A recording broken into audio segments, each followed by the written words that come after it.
I count 6 shots. Listen at the bando. Jury real metal like a piano. I went from rad to riches to a feature with tip. I went from smart car to a smart lips. And that if it need make my hip limp. I'm going fishing with these little bitty strip dips. And my bankroll kind of big dip. Woo. She gon' bring it on a big ship. Quite trail, no quick trip. I got jugs in the alley, no tip. Yeah. And she just wanna have a good day. Then the guy in the lake. I want them birds till next May. Never let them fly away. Aight, hey, this is what Tim say. Yeah. Don't be blowing me up. I ain't getting up. If it ain't about the money. Ain't no use to you ringing my line. Stop wasting my time. If it ain't about the money. Nah, I can even hear what you say. I ain't finna do. If it ain't about the money. You can miss me with it. Miss me with it. Turn. I back in 11, I back in 11. Boom. Turn. I ran in the gator, my shoes are just 7. What they say? I sound like the Reverend, I shoot at the Reverend. Hey. Fans at the grocery store, they stuck with ladies. Hey. She try to make the extras, I tell on these. Hey. When it's about time to pay, I'ma bill on you. What you think we in the neighborhood about? Standing at the counter store with a pocket full of dough. I be sniffing wipe hood. Learned that from UGK, back pocket full of stone. With your money down like a book of hard folk. You playing with it, I'ma send them through your condo. My wife flooded shit sick, got Pablo. I'm doing it for black and yellow, free hard out. The head huncho, no tonto. I'm quick to bricks in the Bronco. Nigga talk, why I don't respond to those. No murder, no dough, no combo. Don't be blowing me up. Ain't getting up. If it ain't about the money. Ain't no use to you ringing my line. Stop wasting my time. If it ain't about the money. Nah, I can even hear what you say. I ain't finna do. If it ain't about the money. You miss me with it. Miss me with it. Turn it. I back in 11, I back in 11. Boom. I ran in the gator, my shoes are just 7. What they say? I sound like the Reverend, I shoot at the Reverend. Hey. Fans at the grocery store, they stuck with ladies. Hey. She try to make the extras, I tell on you. Hey. When it's about time to pay, I'ma bill on you.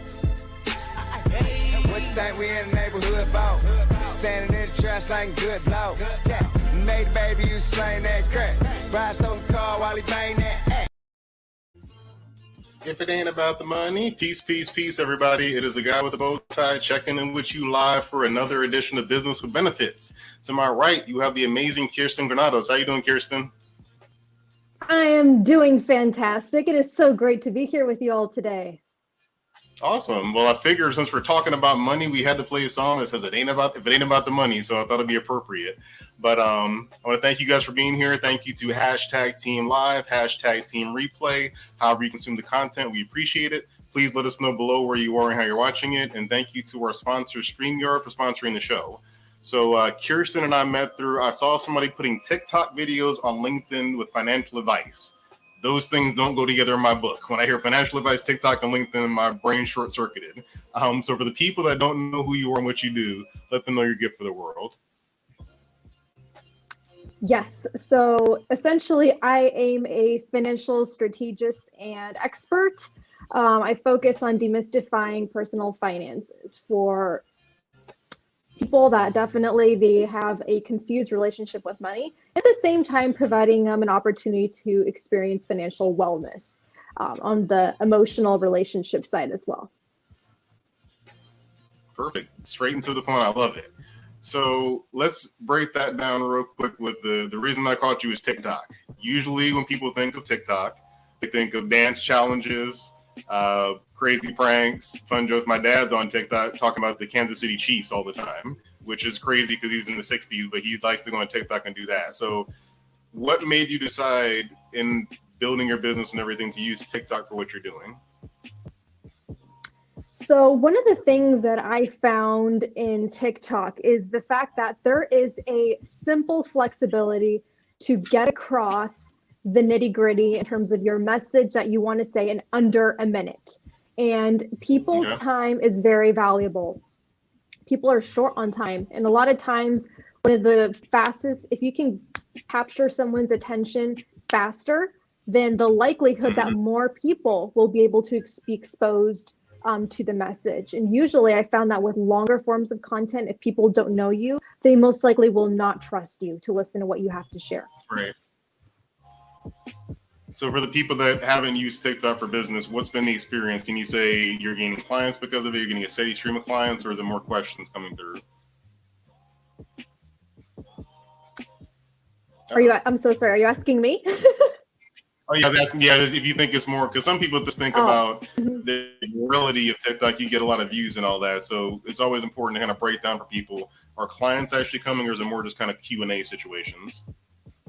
Well, the thing with TikTok is, I will be honest with you, I am fairly new to the platform. I have less than 4 months on there.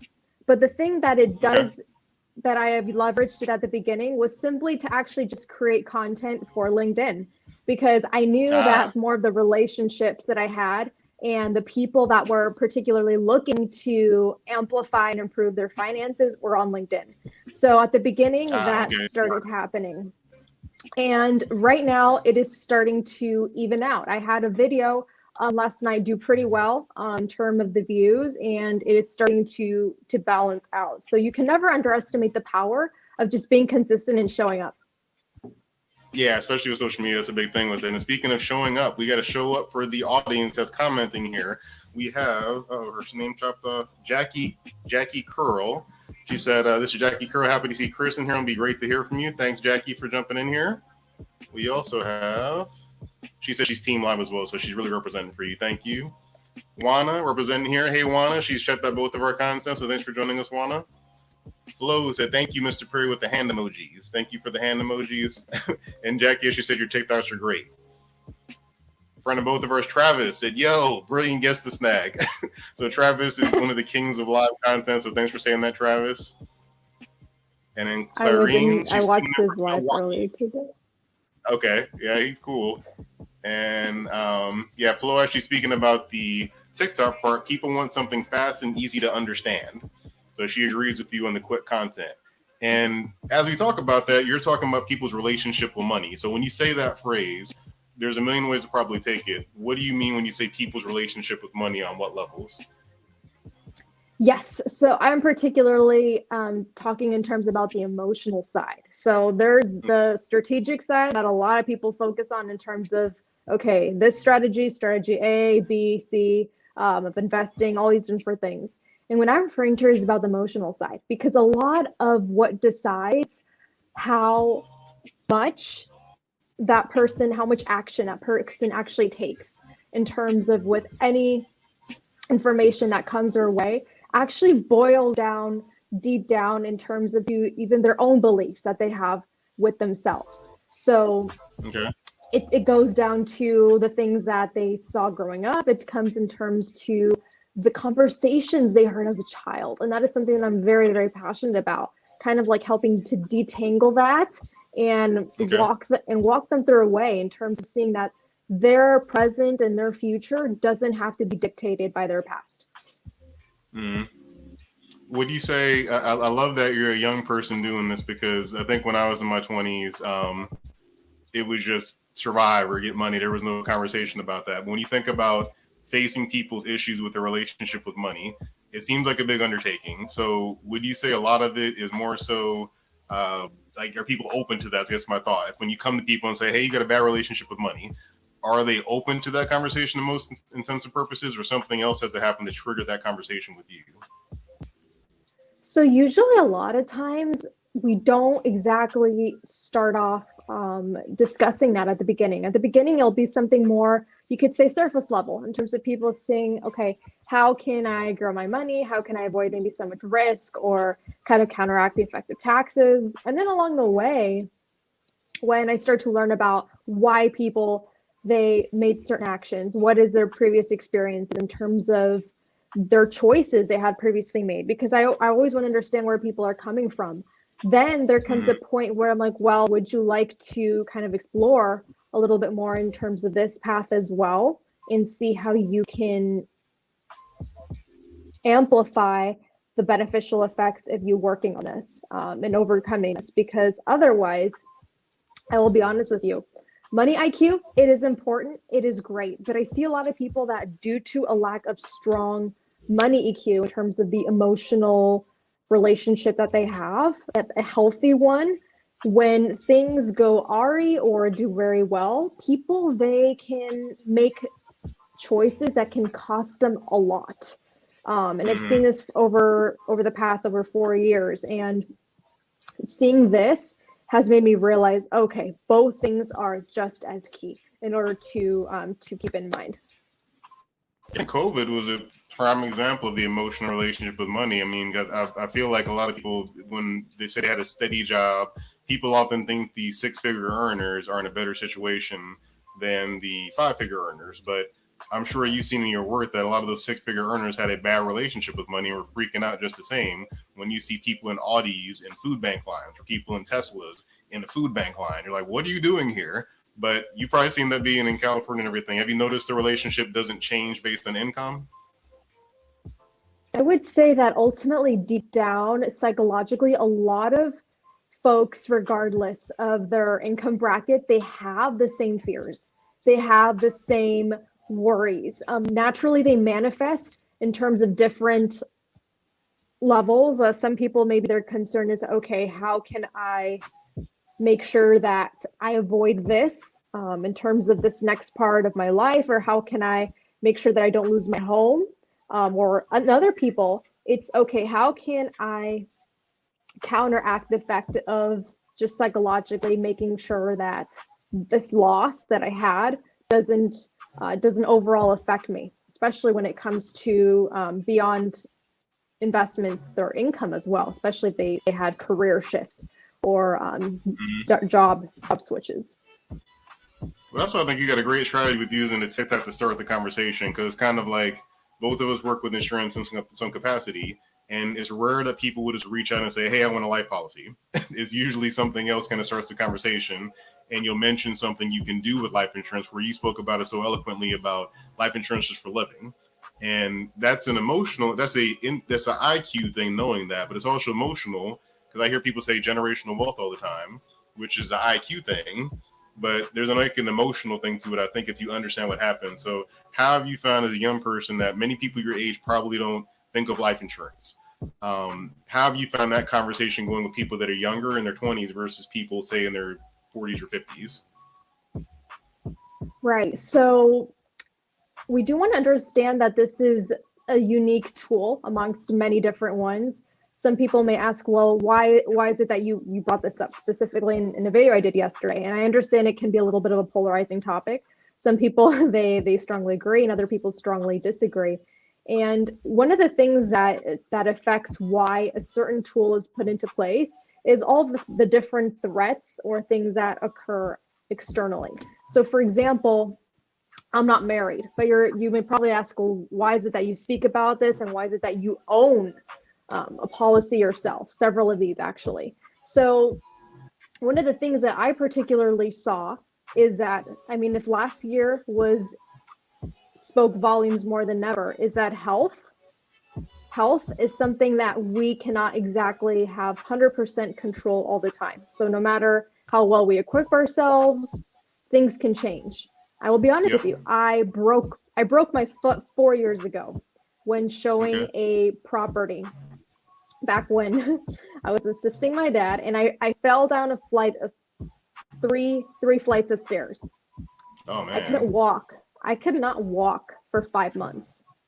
And that made me so grateful, the fact that I had protected myself, because I said, okay, if I need to hire a nurse, or if I need to do something, as someone that is not does not like to rely on family or putting that burden on someone else, I was like, thank goodness I have that protected. And then the other thing that I particularly saw is diversification. In a world of easy come, easy go, things that are exposed to risk, they are great for growing your money and everything. But it's also at the same time important to take a look at the bigger picture and think about, okay, what am I doing in terms of creating that middle ground, something that is not as volatile especially, and be able to create some balance overall and not have things be so wacky all over the place. Yeah, I've seen an image of this before that kind of breaks down, you know, the more volatile products you think of, like a stock or an equity, things of that nature. They do have a high return potential, but then, like you said, the risk is so high. And that's where I think a lot of people don't think of that always. You can always think about, what if it was Google and you got it when it was low and it went up 1,000%. That's always the dream of stuff like that, where it just multiplies beyond your wildest dreams. But more often than not, you don't beat the market most times for most people. In my opinion, everybody has different results, but that's something to think about, that you mentioned, that protection. And with that, using content, you're doing a great job showing them basic content to get the relationship out there. So one I remember you talked about was the barriers to the mindset, which some people might not have seen that. When you think about the barriers to having a good relationship with money, let's break that down for people that haven't seen that.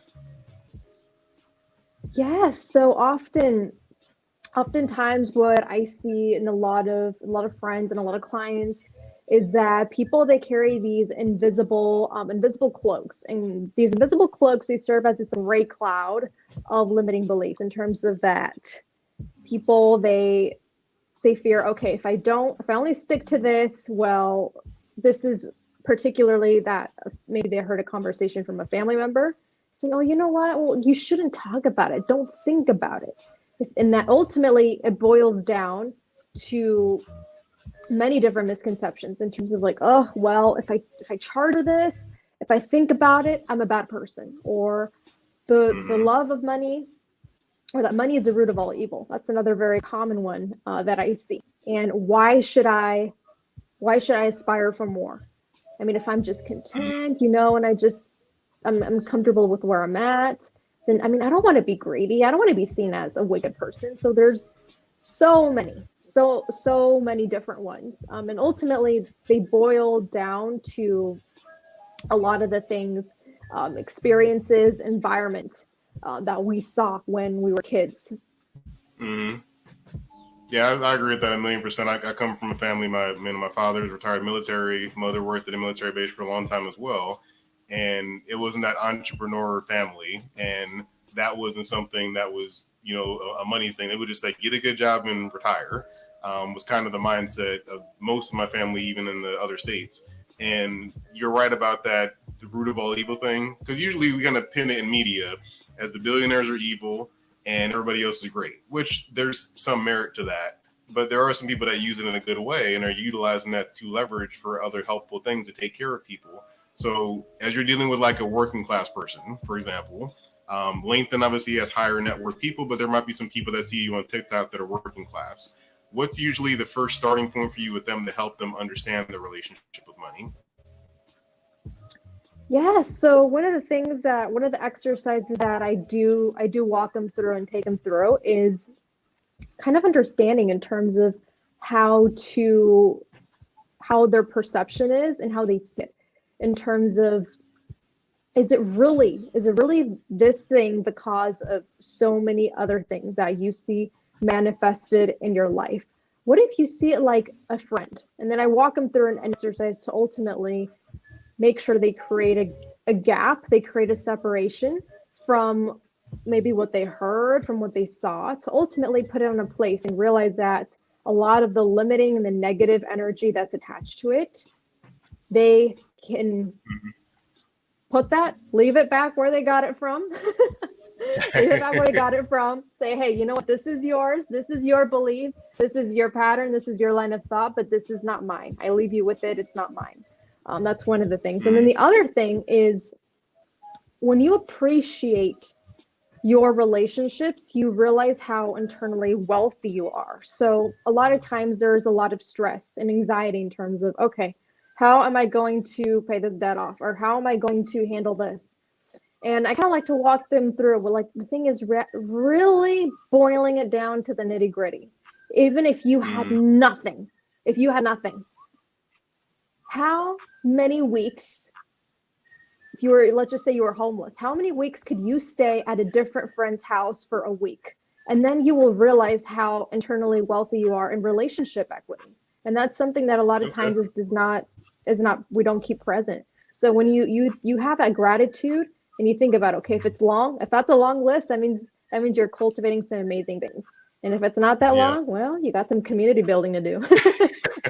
Now, that's important with today's market. I mean, you got to think about the housing market. When that happened, that was a real thing where people lost their home because of a bad mortgage or something, and people just were literally homeless for that. So that's a great thought process that I think people haven't thought of. And speaking of relationship equity, Nick is trying to get some brownie points. Nick Lozano said the bow tie's looking fresh. So thank you, Nick, for jumping in here and commenting.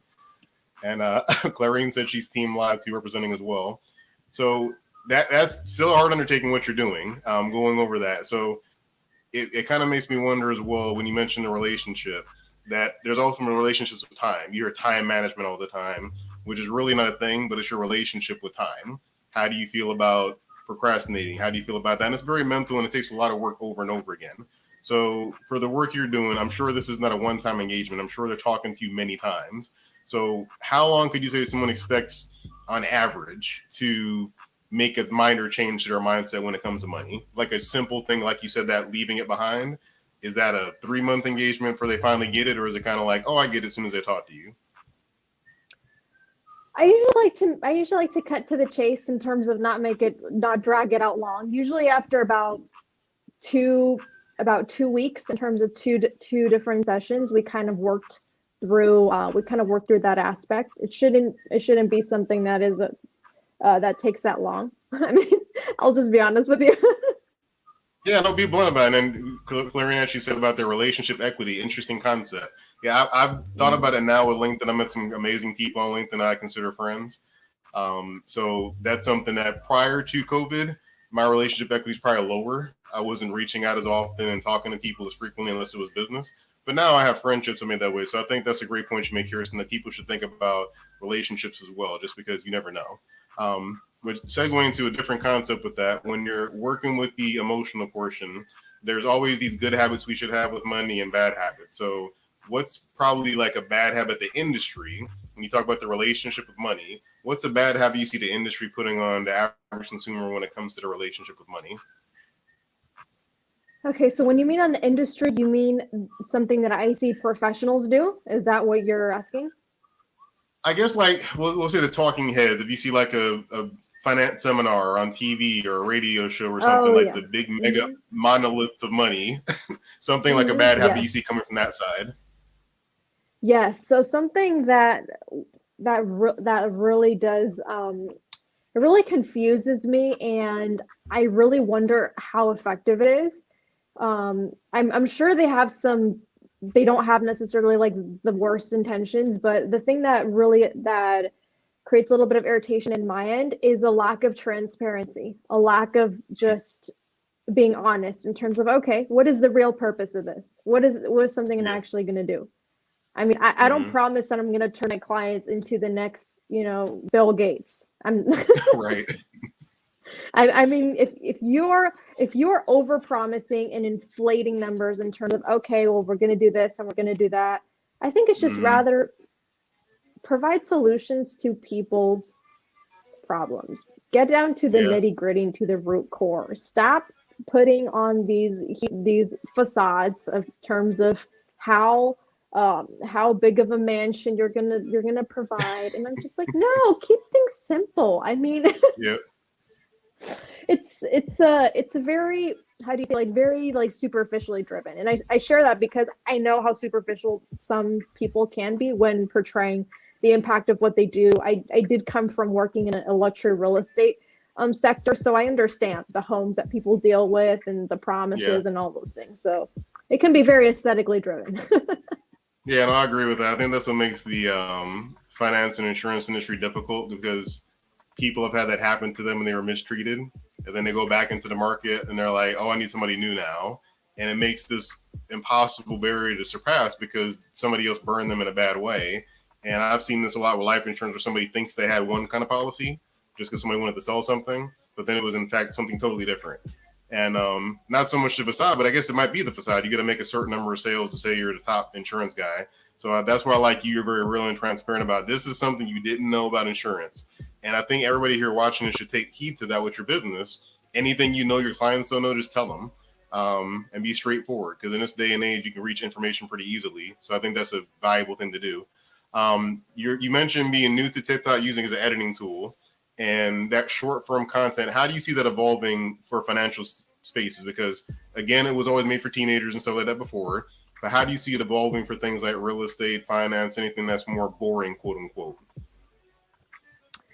So I am seeing definitely a rise in some of the more serious industries that are taking advantage and leveraging TikTok in order to share their message in a compact way and be able to reach a larger audience than other marketing spaces you would traditionally have to pay ads for. So I actually was inspired by a lawyer. I forgot his username on TikTok, but this gentleman, he was making like very, very well. I mean, in his case, I'm not sure if he has people supporting him, but very highly, you could say, engaging and entertaining content with law.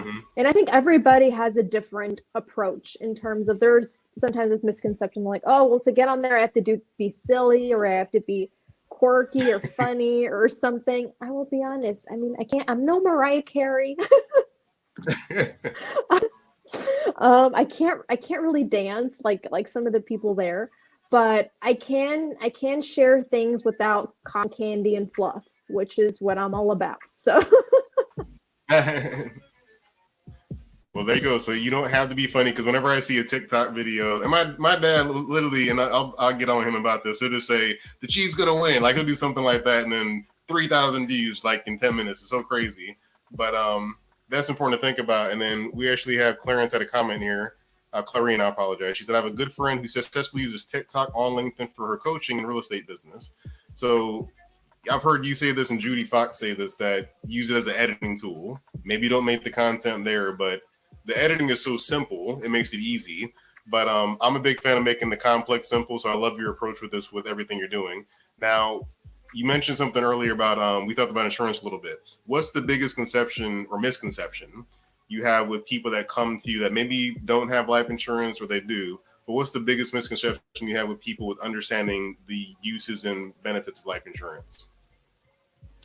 yeah, so one of the biggest things, I actually addressed this yesterday, is that it's only if you're married, you have kids, you have a responsibility in that regard. And it's only used for the death benefit. And while I understand where they're coming from, traditionally, this is where it has originated, but just like cell phones, it has evolved.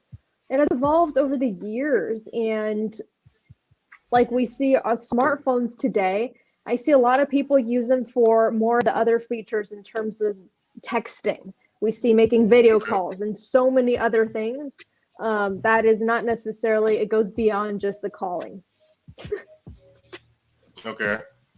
So just understanding to use the content for more than what you initially expanded it for. And that's good to know you kind of leverage it. Because there's always different things for each. I mean, LinkedIn, for example, people do text all the time, or some people do videos all the time. So you can always do what's good for you. But with the age groups, you're in California, you're speaking, I think you Spanish, English, Chinese. What else is it? Spanish, English, Chinese, or something else? Italian too. Italian, there you go. Culturally, this is a good question. Culturally, have you seen different relationships with money? Because I think people sometimes, depending where they came from, culturally, there's a difference besides the neighborhood. So have you seen a cultural difference with people's relationship with money? Yes, very much so. I would say that particularly in some, I'm not going to tap into certain like demographics, but you see some groups of people that they believe and they heard up, okay, what you got to do is you got to work hard, get a good job, and then you got to save. So then a lot of the money that they've kept over time is depreciating, losing any sort of growth potential, and they're just saving it because that's what they heard. Pretty much, you got to save. So there's a lot of that scarcity mentality in terms of like, conservative. And there's other people that they're very, I would say they're very driven by external things that they hear in terms of, okay, they see something on Twitter, boom, Elon said this, I'm going to put 70% here. Right. right? And then next thing you know, they go to YouTube and they're like, well, bingo, this person said this, and then they go this, and I'm just like, interesting. That's equivalent of like with medicine. It's like, imagine if you go to YouTube and you're like, well, this person, they said, ashwagandha extract would cure me of cancer, and then it's a very how do you say, not very customized, not very tailored approach. So it's interesting. It's very fascinating for me to see in different cultures and things, seeing how that unfolds. Yeah, that's, I guess, the one downside. I mean, we all saw the GameStop thing that happened when it was crazy seeing people like, I'm gonna change my life because of this GameStop. I bought this GameStop stock, and now, or GameStop that is, and then it goes back down, and it's like, that wasn't like guaranteed, but they saw it on Twitter, they saw it on Reddit or something, and that's probably something else. The relationship with money is probably betting. Would you say that's a big thing for the relationship, is actually having a thorough deep dive into the product they're going to purchase? So I'm so sorry. Can you repeat the last part of your question? Because I heard that's like fine. The music just overlapped. Making sure. Oh, the music got me. I apologize. But basically about when people don't really deep dive their product. They're saying, I don't understand financial talk. I don't understand that. So is that another emotional barrier for people, is they don't understand, so they don't do anything? I would say that it more comes from a level of, I would say, of self-worth and believing what they're worthy of, in terms of, a lot of times, because there's these misconceptions in terms of that to have the support or someone or guidance, you have to be high net worth, or you have to be, very, very wealthy. And then because of these misconceptions, and oftentimes they don't seek support, they don't seek guidance because they're afraid. They have this very heavy fear that ultimately leads to them trying to DIY and do things on their own, which, while it's better than them not doing anything, it can lead to very interesting consequences down the road, which may not always work out in their favor, because it is all based on trial and error, and then not really something that is strategic, designed to them. Okay, that's good to know. So if somebody's on a journey right now where they're looking to break out of maybe not breaking out of DIY, but they want to go to the next level, what's the starting point you think for somebody? And I know we can't give clear, exact financial advice for all people here, but if you just were to say, like, this is the one important habit to start the process of getting a good relationship with your money, what do you think is that first step someone should take to get that good relationship? Sure. So in terms of, I'm just going to go back down to the nitty gritty basics in terms of when people think about, okay, well, should I go to something very, very volatile? I'm like, you know what? Start building that confidence in yourself, building your emergency fund, if something wrecks the fan, build your emergency fund, minimum 3 to 4 months of living expenses and high yield savings account. That's one of the things in terms of actionable steps that I would share, because otherwise it's like you get overwhelmed in terms of, like, oh, well, should I pay off debt first? Should I pay off this? Something like that. I would say, you know what? Start building that self-trust and that confidence in yourself by baby steps, and take it 1 month at a time. I understand that maybe sometimes the goal isn't achievable at the beginning, but 1 month at a time. And then from there, you move to 2. And then you start to pat yourself on the back and say, look at you. You're going places. No, that's good to hear, because there is so much you can do, and it is overwhelming sometimes to think about all the different pieces of finance. That's why people just say, you do it. I don't know what I'm doing. So I think that's a good basic step people can start with. And this is coming from a place of care where Kirsten, because she's doing this to help people, especially if she's on TikTok giving financial information. She's definitely there to help because she's not dancing. But I want to make sure people understand the importance of this relationship, because I didn't get that as much younger. A lot of college people, they have a bad relationship because their parents are taking care of them, then they get a credit card or something, and that messes up the whole thing. So for the people that have children on this, that either they have young children, college-age children, they might not necessarily be able to do the emergency fund right then because they're just kind of in school. But what's like a mindset thing for, say, someone with a 16-year-old kid or 21-year-old? Some things that I would highly encourage parents in terms of the earliest that they have the opportunity to is to be very mindful of. This goes back to when their kids are very, very little in terms of the conversations that they have about money, to avoid any sort of negativity in terms of avoid saying, oh, well, this is expensive, I got ripped off, because even the language subconsciously, they are programming in their kids' belief systems that ultimately money is something hard, and it's not a friend, it's not a partner that is working together with you to reach your goals. And then because there is this apathy, or you see it almost like as an enemy, that's also why procrastination surfaces. And that's why people don't oftentimes they think about college planning until later. And they're like, I'll put it off. I'll look at it later. So that's what happens oftentimes. Yeah, that's I mean, there's two sides to that too. There's one, if you talk negative about it, then there's obviously the negative feeling, but it's also the people that relish in money and just spend it all the time. It could either probably make you want to do that or make you not want to do that. If you see something bad happen, you might say, man, we was rolling the dough and then something happened. So I think there's a good balance of, knowing what the money's for, being intentional for it. Because like you said, it comes and goes. And I think as long as you know what it's for, that's probably a big part of the emotional side too, to know why you're doing something. I think would be super helpful. Well, Kirsten, I could geek out with you about this all day, but I'm going to be respectful of your time because you probably got 100 TikToks you can make in like 10 minutes or something. I forgot how long they are, but you can probably make a bunch of them in 10 minutes. But for the people that want to learn more about the work you're doing, who should reach out to you and why should they? And where? Yes. So for anyone curious in terms of how to level up your relationship with your personal finances, or you are confused about some area of personal finances in terms of anywhere from budgeting to taxes to retirement and different things, I am happy to, if you swing by my messenger, so just plop me a direct messenger here on LinkedIn, and that is where it's easy to find me. I'm not going to complicate things and say go to my website and 17 different links. No, messenger. I appreciate that. So for people on LinkedIn, go to her LinkedIn. And people on YouTube, go to her LinkedIn.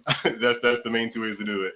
And Kirsten, if you need a parting wisdom for people as we close things out, what's some parting wisdom for the audience to think about? We're at the halfway part for the year, just about, in about 20 days will be a halfway through the year. What's some other parting wisdom you can leave for people that's a great way to think about their money to finish 2021?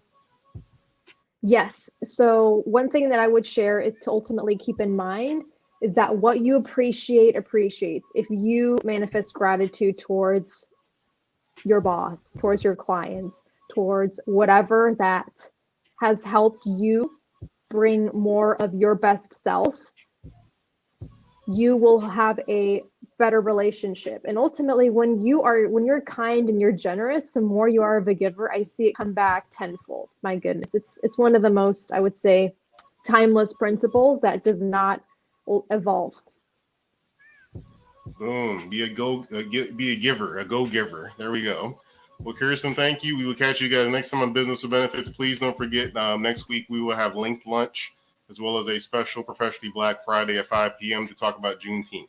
We will see you guys next time. Please be safe and share with a friend on replay or live. Thank you much.